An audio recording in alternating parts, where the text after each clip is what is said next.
Hoje a gente tem uma convidada muito especial aqui, né, com a gente, a Patrícia. Ela é psicóloga, né, e veio falar sobre um tema extremamente importante, não só, né, no dia a dia, mas principalmente nesse momento que a gente está vivendo, que é a pandemia, né? Essa questão da gente estar em casa full time, enfim. Então, vocês pediram, né, solicitaram que a gente falasse aí sobre ansiedade e hoje ela veio aí com todo o vasto conhecimento que a Patrícia tem, tanto da área clínica como docente, né, supervisora, enfim.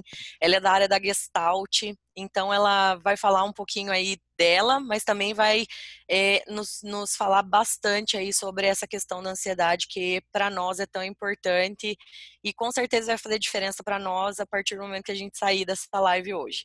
Então aproveitem, façam perguntas. Patrícia, é com você agora, fica à vontade. Bom dia, pessoal. Bom dia Bom novamente, dia. Patrícia. Para mim é muito bacana poder estar aqui com vocês hoje falando de ansiedade, né? Porque o que eu tenho notado no movimento das pessoas e no movimento da clínica, que o número de pessoas que estão ficando muito ansiosas está aumentando consideravelmente, né? Eu tenho até colegas em hospitais que as pessoas estão indo acreditando que estão tendo, né, que estão com coronavírus pela falta de ar, pela dificuldade para respirar. Em muitos casos estão sendo diagnosticados daí de ansiedade. Então, a primeira coisa que eu queria falar para vocês é o seguinte: quando a gente pensa em ansiedade, já vem algo assim, nossa, ansiedade é algo ruim. Não. Primeira coisa que eu vou convidar vocês é nós fazermos as pazes com a ansiedade. A ansiedade não é algo ruim, né? A ansiedade é uma emoção natural que todos nós temos diante de uma situação nova ou diante de uma situação de perigo, né? Sendo esse perigo real ou não. Então, por exemplo, se agora eu falasse assim, pessoal, todo mundo tira o fone do mudo, né? E agora eu queria que todo mundo se apresentasse aqui. Naturalmente, eu vou provocar em vocês uma ansiedade, ok? Porque é uma situação nova, talvez nem tanto para vocês, acho que talvez é mais para mim hoje, porque vocês já se conhecem de alguma forma, né? Mas eu colocaria vocês numa situação que pode ser nova. Então, naturalmente, o seu cérebro iria fazer o quê? Iria organizar o que eu vou falar nessa apresentação, chega logo a minha vez, né? Alguns iam ter uma respirada mais forte, outros poderiam dar uma acelerada no coração, né? Então, o que o teu organismo está fazendo? O que o teu cérebro está fazendo? Ele está preparando você, ele está organizando você para você lidar com uma situação nova. Então, o primeiro convite que eu faço para vocês, né? Vamos parar de olhar para a ansiedade como algo ruim. Ela não é ruim. Ela ajuda você a se organizar diante do novo, ela ajuda você desenvolver estratégias diante de uma situação difícil, né? Você tem que apresentar um novo trabalho para o teu chefe. Se você não ficar nada ansioso, talvez você nem vai preparar do jeito que aquilo precisaria ser preparado. Então, se você gera um pouquinho de ansiedade, vamos imaginar uma régua aí, pessoal, né? De 0 até 4, né? Essa régua está num nível bacana, porque você vai, de repente, fazer essa apresentação antes para alguém, você vai montar um material bem legal. Então, a ansiedade vai fazer você se organizar. Se a gente não tiver nada de ansiedade, a gente nem sai da cama de manhã. Então, a ansiedade provoca uma energia. Ok. Mas quando é que essa ansiedade começa a se transformar em transtorno de ansiedade? É isso que a gente tem percebido muito acontecendo com as pessoas, né? Quando essa régua continua crescendo e começa a aparecer lá o 7, o 8, o 9, o 10. Então, as pessoas estão tendo episódios, né, de crise de ansiedade, que daí a gente já não vai mais chamar de ansiedade, a gente vai chamar na psicologia e na psiquiatria de transtorno. E o nome acho que vem bem a calhar. Por que é transtorno? Porque passa a ser um transtorno na sua vida, né? Vamos pensar aí numa situação de ansiedade. Vamos pegar a situação que você vai ter que pedir um aumento para o chefe. Nesse momento de pandemia não dá, mas vamos imaginar que vocês vão pedir um aumento. Dentro de vocês vão gerar essa conversa com o chefe com várias possibilidades, né? E se ele responder isso, o que eu respondo? E o que eu posso propor para ele? Então, o que acontece? Você, a nível de pensamento, você organiza várias possibilidades de como você vai conversar com o chefe e várias possibilidades de como ele irá te responder. Todos vocês já passaram por alguma situação assim. Alguém, por favor, balança a cabeça dizendo se sim, né? De pensar numa situação, vou pedir alguém em namoro, vou terminar um relacionamento, né? Então, provoca. Só que o que acontece? Quando você desenvolve esses vários pensamentos na sua cabeça, né, o seu organismo, nem o meu, nem o de ninguém, tem um dispositivo que diz assim: Cibele, pode parar, né? Não precisa produzir todos os hormônios necessários, não precisa aumentar a sua adrenalina, porque a Cibele só está pensando. O que acontece, pessoal? O seu organismo reage como se você estivesse diante de todas aquelas situações que você pensou. Aí é que vai se tornar um problema, né? Então, você pensou em 30 possibilidades. O seu organismo vai liberar adrenalina o suficiente para lidar com cada uma daquelas situações, né? É como se dissesse assim: o chefe é muito bravo, né? Ou o chefe não acolhe ninguém. Então, vocês estão percebendo que o que vai acontecendo é que a partir do seu pensamento, da sua necessidade de se proteger, né? Da necessidade de ser acolhido, da necessidade de ser aceito, de ser perfeito, a gente desenvolve os nossos pensamentos para tentar diminuir os riscos daquela situação. Mas o que acontece? Como eu expliquei para vocês, o cérebro não consegue detectar que é pensamento, ele libera uma quantidade de adrenalina imensa.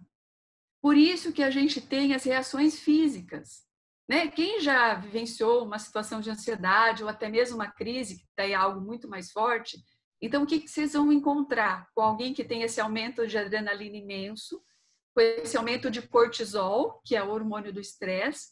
O que a pessoa vai ter? Ela vai ter taquicardia, ela vai ter sudorese, ela vai ter falta de ar, às vezes ela vai ter um desarranjo intestinal. Por quê? Porque o seu organismo está se preparando para lidar com uma situação imensa. Estão entendendo como é que daí isso vai se transformar em um transtorno? Vai se transformar em um transtorno porque a gente não consegue parar o pensamento. Porque a gente às vezes não entende que a ansiedade é viver antecipadamente as coisas. A ansiedade acontece a nível de emoção, né? Através do sistema autônomo, que eu não posso controlar, né? Mas ela acontece através do meu pensamento. Então, a perguntinha que eu faço no curso que eu dou de como não cair no abismo é trabalhar o pensamento. A gente precisa identificar daquilo que eu estou pensando o que é realidade e o que é fantasia. O que eu estou chamando de fantasia, pessoal? Fantasia é aquilo que você, pela sua necessidade interna, aumenta o tamanho do bicho que você vai enfrentar. Então, estou conseguindo deixar claro para vocês o raciocínio? Que a ansiedade ela é importante, ela faz a gente se preparar para situações futuras, mas o problema da ansiedade está sendo, né, porque a gente cria várias situações na cabeça e o organismo reage como se cada uma daquelas fosse verdade. Então, vocês imaginam na overdose que vocês estão dando para o organismo de vocês. E daí, junto com essa reação fisiológica que eu expliquei para vocês, que às vezes, pessoal, o pessoal chega no pronto atendimento com taquicardia, com falta de ar, e a primeira coisa que os médicos vão fazer é um eletrocardiograma. Por quê? Porque quando a gente chega numa crise muito grande de ansiedade, ela se assemelha a uma sensação de infarto. Então, os médicos só vão conseguir detectar que nós não estamos falando de infarto, que nós estamos falando, sim, de uma ansiedade, de uma crise de pânico, né? Que a crise de pânico também é uma ansiedade, só que é uma ansiedade maior ainda, né? Ela vem muito ligada à sensação de morte. Quem já teve uma crise de pânico tem a sensação que vai morrer, que o ar vai faltar e que ele não vai voltar a respirar, né? Então, puxa fundo. Essa puxadinha normal que a gente tem diante de uma situação nova faz parte. Agora, eu não conseguir respirar, daí já não faz mais parte. Então, a ansiedade, volto a dizer para vocês, é viver antecipadamente as coisas, porém, muito mais a nível de fantasia, né, do que a nível de realidade. Patrícia, e se eu tiver uma situação real de estresse que eu estou vivendo? Mesmo assim, você tem que identificar o que é um exagero do teu pensamento, porque ele está tentando se proteger, né? Ele está tentando encontrar estratégias para que você sofra menos. E o que é real? O bichão é desse tamanho. Ok, então agora quais recursos emocionais, auxílio de quem eu vou precisar? Eu preciso de um colega, eu preciso de um familiar para me ajudar a resolver isso. Né? Então, quando eu consigo organizar os meus pensamentos, eu consigo separar o que é fantasia pelo meu medo e o que é realidade, então eu vou me tornar um ser muito mais ativo para resolver os meus problemas. E como é que isso vai apresentar a nível emocional? Como é que uma pessoa que apresenta um grau de ansiedade alta, ela vai se apresentar para você? Você pode identificar em você, ou às vezes você pode estar identificando em algum familiar que está aí perto e que você nem sabe que ele está tendo uma ansiedade muito alta. Então, o que ele vai apresentar? Um grau de irritabilidade muito grande, né? A pessoa se torna mais agressiva, mais irritada, né? Por quê? Porque ela está no sofrimento, né? Ela está se preparando para lidar com coisas difíceis todos os dias. Você vai encontrar uma pessoa que não para de pensar, né? Ela está naquela situação em que causa um estresse para ela. Então, ela está sempre com um olhar que parece distante, uma dificuldade muito grande de dormir, né? Ou de pegar no sono, ou ela relata que ela desperta no meio da noite. Eu escuto os pacientes me falarem assim, os clientes, Patrícia, eu desperto 4:30 da manhã e não tem o que me faz dormir. Daí sempre a pergunta que eu faço para a pessoa é assim, e o que é que está passando pela sua cabeça enquanto você fica acordado de madrugada? O que nós vamos conseguir detectar, pessoal? A preocupação. Quem tem o movimento da ansiedade tem muito movimento de preocupação. Vamos pegar o que é a palavra preocupação. É me separa aí, pré-ocupar de um pensamento. Né? Só que a gente está entendendo que boa parte desse pensamento é muito mais a sua necessidade de autoproteção, às vezes de perfeição, cada um vai detectar qual é a sua necessidade. De ser perfeito, de acertar, de ser amado, de não ser humilhado na frente dos outros, de não passar vergonha, né? De ser aceito. Então, a partir da minha necessidade, eu vou criando as várias situações. Então, quem tem muito movimento da ansiedade vive sempre muito preocupado, né? E vive sempre com muito medo, né? Ela nem sempre vai falar para as pessoas que ela tem medo. Mas quando ela vai conversando, ela vai falando, eu tenho medo, por exemplo, agora do coronavírus. O que te dá medo? Né? Eu tenho medo de perder o emprego. Daí eu fico pensando naquilo. E se eu perder o emprego? Nossa, como é que eu vou pagar as minhas contas? Mas, olha, na tua empresa não está em risco de você perder o emprego. Mas você fica preocupado com aquele pensamento. Gente, mas olha, daí, como é que eu vou fazer? Vocês estão entendendo que o organismo de vocês, e nem o meu, consegue dizer assim, para aí, né? A Michele só está pensando, a Michele não está de verdade com a iminência de perder o emprego. Né? Então, é isso que vai gerando na gente os sintomas fisiológicos e os sintomas emocionais. Então, eu preciso acolher as emoções que vêm, eu preciso trabalhar elas, mas eu preciso muito, pessoal, trabalhar o pensamento. Né? Fica essa perguntinha para vocês. O que do meu pensamento tem fundamento concreto e o risco é real? E o que do meu pensamento advém do meu medo e da minha necessidade e que o risco de acontecer é pequenininho. Só que no meio de tudo isso, se a gente não parar, não prestar atenção e não se questionar, vira tudo um bolo só. Né? E daí eu vou ficando ansioso, eu vou ficando ansiosa, Porque eu não estou cuidando do meu pensamento. Eu não estou batendo um papo comigo mesma e falando, Gabriela, tá, mas qual que é o risco real? Né? Às vezes eu falo assim para os clientes, coloca no papel. Porque quando a gente coloca no papel, a gente usa mais um dos sentidos. Né? A gente visualiza aquilo que escreveu. E quando a gente escreve, quando a gente fala, a gente também se escuta. Então, eliminar a ansiedade, pessoal, não é por aí. Ela pode ser tua parceira, ela vai fazer você se organizar. A questão é cuidar da régua que vai subindo. É isso que a gente precisa prestar atenção. Né? E para isso, o que eu vou fazer? Eu vou cuidar dos meus pensamentos, eu vou detectar os meus pensamentos, eu vou trocar uma ideia, né? E eu vou acolher os meus sentimentos. O outro movimento que aparece no sentimento, além do sono, né? Que no sono falam assim para mim, muito assim, Patrícia, eu deito e eu não consigo dormir. Pelo que você não consegue dormir? Porque você não consegue desligar. Você não consegue parar de pensar. Então, o teu cérebro continua tentando encontrar resoluções para aquilo que você está pensando. Né? Então, eu oriento muitas vezes, antes de você dormir, você faz uma higiene mental. Mas o que é isso, Patrícia? Você consegue desacelerar? Você tem realmente algum movimento que você chama de higiene mental, que é, você faz uma oração antes de dormir, isso te acalma? Você lê um livro? Você toma um banho? Você para de ver o computador meia hora antes? Né? Ou você vai lá, trabalhou, porque agora eu vejo que a gente está trabalhando muito pelo computador, né? Parece que a gente aumentou muito mais o que tem que apresentar para o meio de trabalho do que tinha antes. Eu sinto que a cobrança aumentou muito, né? Eu vejo nas crianças, eu vejo nos adolescentes, eu vejo em nós também adultos. Então você fica até 11 horas. Você terminou de mexer no computador 11 horas.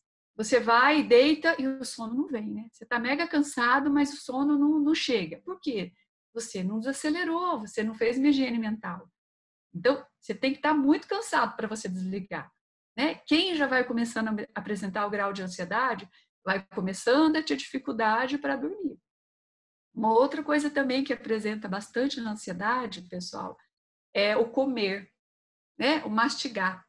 Né? Ele pode apresentar de duas maneiras. Alguns perdem a fome, porque a preocupação está tão grande que parece que o que come não faz digestão, né?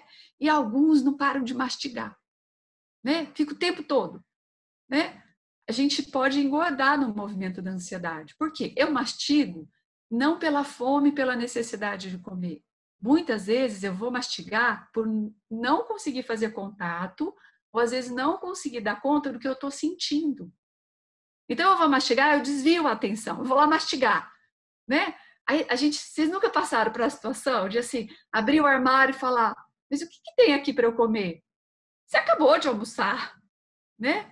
Mas você não está comendo pela necessidade de se alimentar, você não está comendo por fome, você está comendo por ansiedade, né?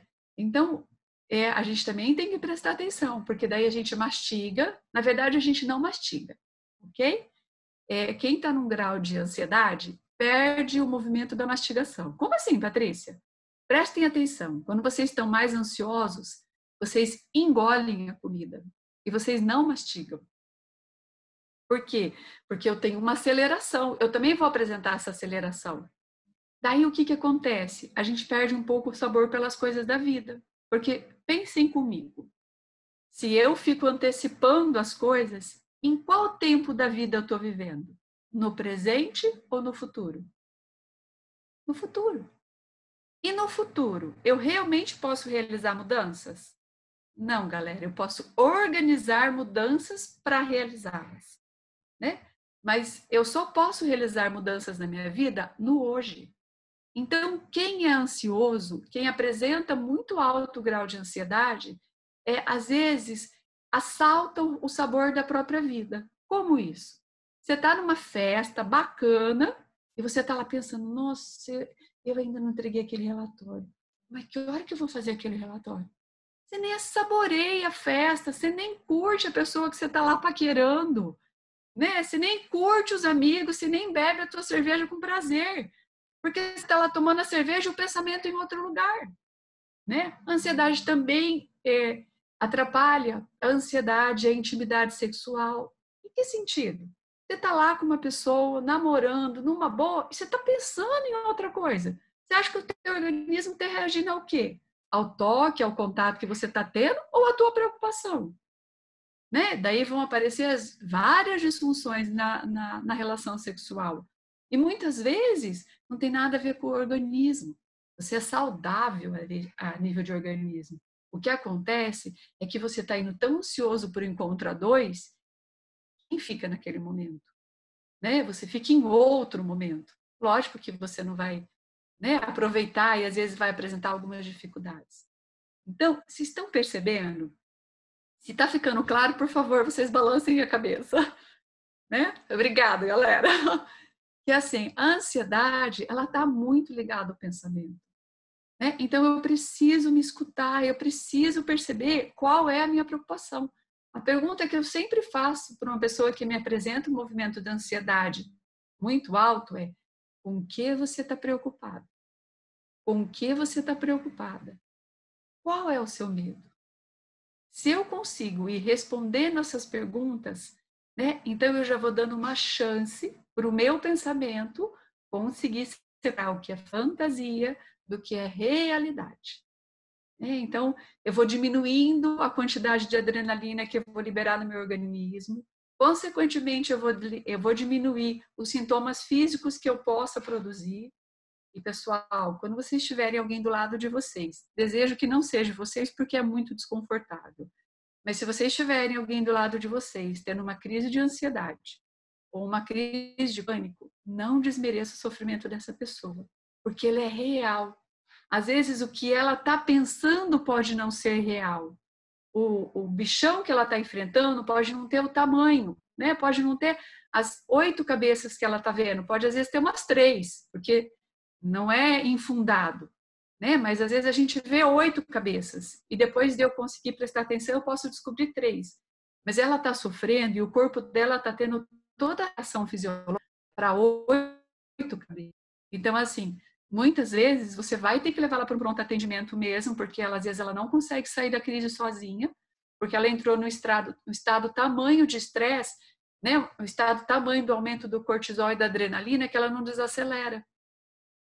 Então, às vezes, ela precisa ir para o hospital mesmo, tomar um calmante, né? E depois é importante você procurar um psiquiatra, porque num grau 7, 8, 9, já precisa ser medicado, já aconteceu uma disfunção a nível orgânico, né? No grau 6, 5, 4, né? Dá para eu trabalhar legal e eu conseguir retomar, né? Então, a terapia você pode procurar em qualquer momento, no grau 5, 6, 7, 8, 9, 10, né? Como disse uma pessoa no curso que eu dei de ansiedade na semana retrasada, e no grau 11. Eu falei, você também pode ir que a sua dosagem de medicação vai ser maior, né? Mas você também vai procurar um psiquiatra. Então, daí eu vou trabalhar as duas coisas. Eu vou procurar o auxílio de um psiquiatra para fazer toda essa reestruturação desse organismo que está descompensado, que está disfuncional, e eu vou procurar um psicólogo, né, para então fazer todo esse trabalho de lidar com os meus pensamentos, lidar com as minhas emoções e me trabalhar, né? Quando você já entrou em crise. Quando você não está em crise, então você pode fazer um trabalho com você, né, de que me preocupa, qual é o meu medo, o que é real, o que é só o meu jeitão, aumentando as coisas, né, pela minha necessidade interna, tá? Eu acho que, né, acho que eu queria partilhar isso com vocês.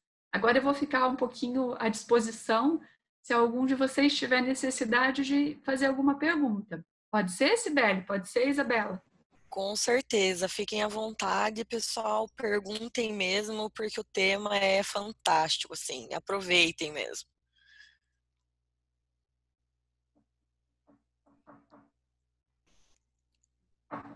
É um de cada vez, tá, gente? Na verdade, falar para vocês perguntarem é colocar vocês numa situação de ansiedade, né? Se expor, Sim. né? Se expor para alguns pode ser mais difícil do que para outros, né? Oi, tá me ouvindo, Patrícia? Tô sim, Lucas, Tudo pode falar. bem? Uma pergunta. Por exemplo, quando você vê uma pessoa da sua família, um conhecido com um estágio assim meio inicial de ansiedade, o que você sugere que a gente possa fazer para acalmar essa pessoa? Você disse que não desmerecer ou falar, não, isso é da sua cabeça, não funciona. O que você sugere que a gente possa fazer então? Lucas, eu vou perguntar assim para a pessoa: como é que você tá? Conta para mim, o que está passando aí na sua cabeça? Eu tenho percebido você diferente, eu tenho percebido você, fico com a impressão que você está mais ansioso, você está mais ansioso? Então eu vou conversar com essa pessoa. E a pergunta que eu vou fazer, Lucas, é: o que é que está te preocupando? O que é que você anda tanto pensando?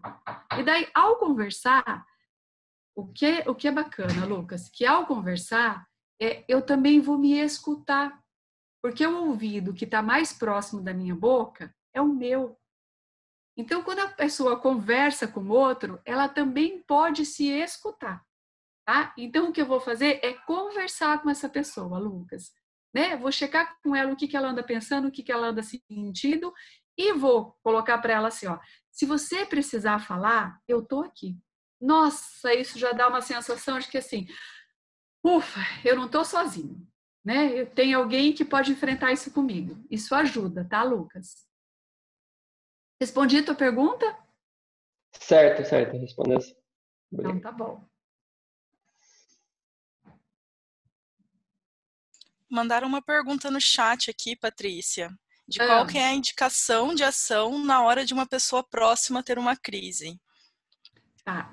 Se a gente está falando numa crise de ansiedade, eu posso convidar ela a respirar.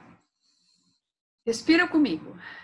Pelo que eu vou convidar a respirar? Porque quando eu convido a pessoa a respirar, ela, ela começa a prestar atenção no presente, tá? Porque tentem aí agora junto comigo. Respirem comigo, por gentileza.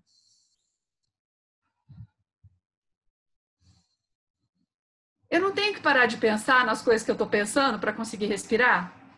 Então, eu consigo fazer com que a pessoa pare de fazer contato com aquele pensamento ansiógeno, tá? E se ela não conseguir respirar, Patrícia, né? Corre para o pronto atendimento, porque a crise dela já está num grau bem mais elevado, tá? Então, é isso que a gente, né? Mas sempre a conversa, sempre o amor. Eu sempre digo assim, Isabela, que o amor faz grande diferença. Quando a pessoa que está com você, ela pode estar na crise que ela tiver. Né? O pessoal partilhou muito isso no curso. Nossa, Patrícia, o que me ajudou muito na minha crise de ansiedade foi o amor do meu marido, foi a paciência dela. Né? O outro, nossa, o que me ajudou muito era a minha irmã, que a qualquer hora que eu entrava em crise, ela falava: não, calma, eu vou aí ficar com você. Né? Eu vou cuidar de você.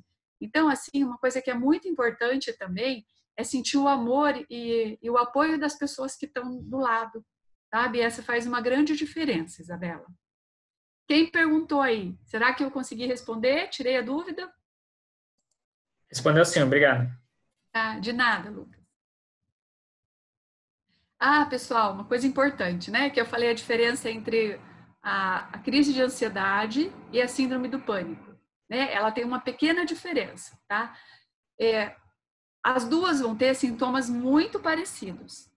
Mas a grande diferença da pessoa que está na crise de ansiedade, na crise de pânico, né, tendo um ataque de pânico, ela vai falar muito para você assim, ó: tô morrendo, eu não vou conseguir respirar, eu vou morrer. A sensação de morte é muito presente. É um sofrimento assim imenso, porque a pessoa realmente tem a sensação que ela não vai conseguir terminar a respiração.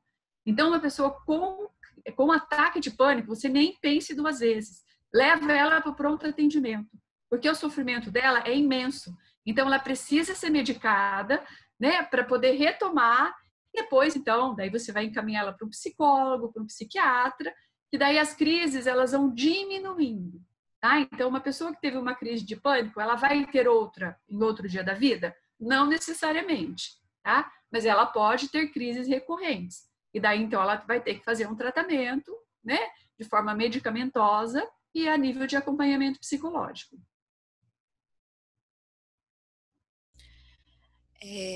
Bom dia, eu sou a Késia. Eu Bom queria dia, Késia. Eu queria perguntar que você falou várias vezes sobre os níveis de ansiedade. Essa classificação em níveis é feito pelo profissional ou isso tem como ser identificado por nós, pessoas comuns? Tá. Nossa, obrigada pela sua pergunta. Você me fez lembrar de uma coisa que talvez era legal partilhar com vocês. Que é assim, ó, como eu falei, a ansiedade faz parte e ela nos ajuda a organizar, ok? Qual é o nível de ansiedade em que ela vai precisar ser cuidada mesmo? Quando ela está impedindo você de realizar as coisas cotidianas do dia a dia que você já realizava com tranquilidade. Né? Então, eu sempre, Kézia, vou trocando uma ideia com o meu cliente. Né? A gente vai detectando juntos. Não tem uma régua lá que eu vou medir com ele. Mas a gente vai detectando qual é o tamanho do prejuízo que aquilo está tendo para a minha vida. Quanto maior é o prejuízo, mais o nível daquela ansiedade vai mostrando que é grande. Tá? Então, é muito em conversa que a gente detecta. Se ela já está tendo prejuízo, se coisa simples como ir trabalhar, né, já está causando para você uma puxada de ar, uma taquicardia, bem que eu não queria levantar hoje, né? Então a gente vai checando que assim já está sendo um prejuízo. Então, quanto mais sintomas físicos eu apresento e quanto mais prejuízo na minha atividade diária eu apresento, maior é o grau nessa régua que eu estou apresentando. Respondi, Kézia? Respondeu, sim. Sim. Obrigada. E aí, pessoal, mais alguma pergunta? Aqui no chat parece que... tem uma pergunta aqui, ó. Posso chamar a ansiedade como uma característica minha no caso em que não apresento esses sintomas físicos? Posso chamar a ansiedade de uma emoção. O que é emoção? Emoção é aquilo que eu não controlo, né? Do sistema nervoso autônomo. Todos nós temos essa emoção, ok? Então, ela não é uma característica. A gente acaba dizendo, prazer, eu sou Patrícia ansiosa, por um movimento social, né? Nossa, eu sou muito ansioso. Eu sou muito nervoso, né? Mas ela não é uma característica, ela é uma emoção. Né? Alguém perguntou, a ansiedade pode levar à depressão? Com certeza. Eu sempre digo assim, ó, que a ansiedade não cuidada é a sala de espera da depressão, ok? Se você cuida, então você aumenta a chance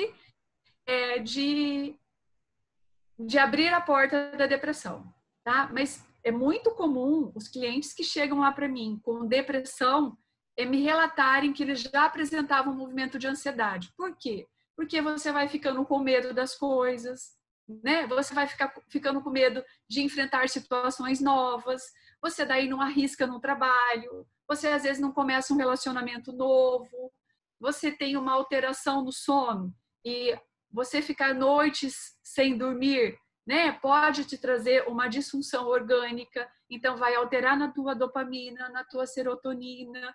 Se você já tem uma predisposição, porque você tem uma família com uma genética depressiva, então você está aumentando o gatilho para isso. Então, assim, penso que é melhor você cuidar enquanto está no movimento de ansiedade, né, do que quando você entra na depressão. Por quê? Porque daí você vai ter a comorbidade que a gente diz, que é depressão e ansiedade. Então você vai ter, né, que usar 2 canhões ou um canhão muito mais forte para conseguir combater as duas. Tá? Então pode ser sim, né, uma porta de entrada para a depressão. Sempre. Não. Todo mundo que tem depressão já teve ansiedade? Não. Né? O contrário não é verdadeiro. Mas se eu não cuidar da ansiedade, eu posso sim gerar uma depressão.